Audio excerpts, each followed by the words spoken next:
Hi all, welcome back. Namaskaram to Ben's bookshelf.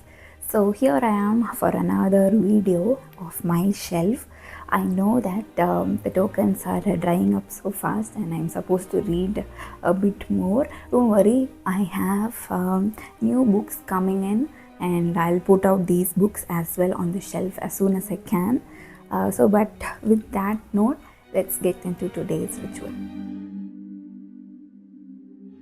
I have the bowl with me and the tokens, as I can sadly see, are reducing. So let's pick one. Okay, we have number 40. Let me see which token it is.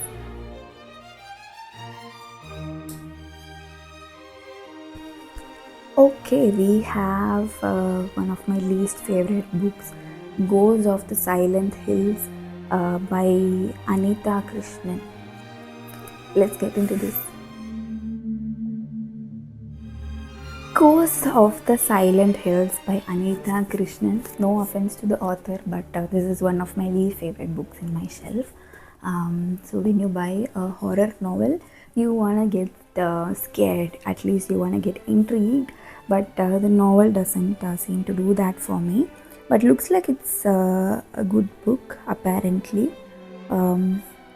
It says unbelievable, chilling, and mysterious episodes based on real life. This book takes you to the realm of the unexplained world.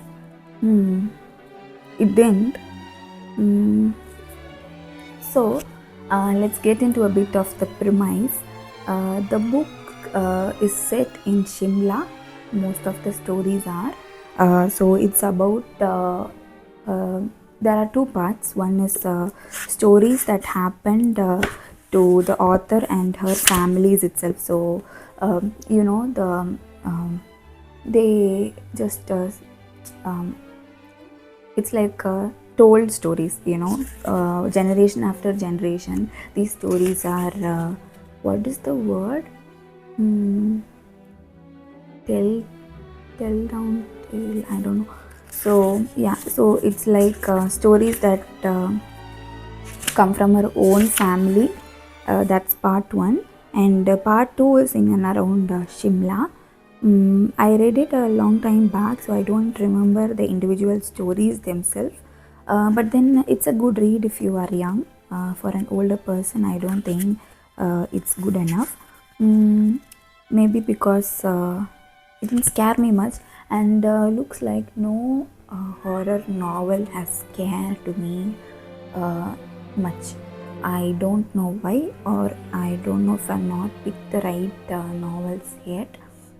So I remember taking a few novels like these and reading and realized that I don't get the kick. You watch a horror movie to feel the fear, the scare, and you don't get it from the novels, at least from the novels I read. So I stopped reading horror novels itself. So if you have any good recommendations, please put them in the comments. But that is it, and this book is completely about about things that happened in and around Shimla, where the author was indirectly or even directly related to the people in the stories at the first half, and the second half is about things happening there in Shimla itself. The stories are well known for their setting in the hillside because it's Shimla, and completely an Indian background and setting for all the stories. Some of them look relatable, so there is this thing that happens in the family. I know some of my friends' families also have this memory of all the cousins sitting together in a room long time back when they were kids, and at night they would keep saying stories, the stories that happened in their families or with their friends. Most of them are made up now, I know. By then I didn't know. I thought they were all real, all the horror stories that they would say. So they would talk about going in the road driving, and then there is a lady waiting. She's asking for the time, and then just when you look at the clock, look at the watch, she disappears, and then you start driving, and after some time you can see her in the back. Mm, Now it all seems a bit funny, but back then, man, I was so scared. So that there was a time when I had my leg fractured, and I needed two people to lift me if I have to go to another room even. And all my cousins were sitting there, and they were all talking these scary stories, and I just wanted to go away from that room, but then they wouldn't let me, and nobody would help me. So I was just sitting there and listening to their horror stories. So that's a good memory. So that's how the whole book would feel, except that you're listening to the stories as an adult and they don't scare you anymore.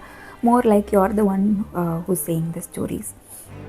But then, if you are new to short stories, so it's not like a novel. It's a bunch of stories, as I said. So there are two parts, and the first part has five stories, and the second part also has five stories.